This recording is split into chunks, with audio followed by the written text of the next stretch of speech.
ठिक छ पढेर ठिक छ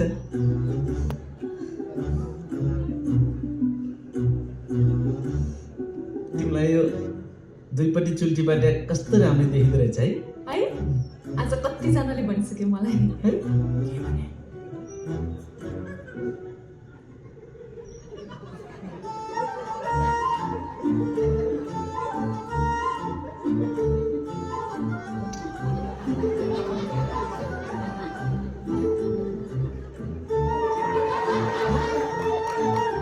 के हो र सन्चो छ तिमीलाई ठिकै छ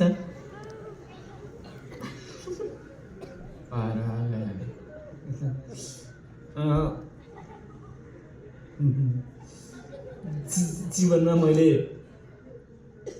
पहिलोचोटि भन्दैछु कि एउटा कुरा मलाई तिमी कति राम्रो लाग्छ के जीवनमा पहिलोचोटि कोही केटीलाई मन पराउनु मैले अहिलेसम्म केटीले छ पनि छैन ल के पहिलोचोटि तिमीलाई छैन साँच्चै भन्नुपर्दा म त भर्जिन पनि हो के हो यस्तो कसले सिकाएर तिमीलाई यस्तो कुरा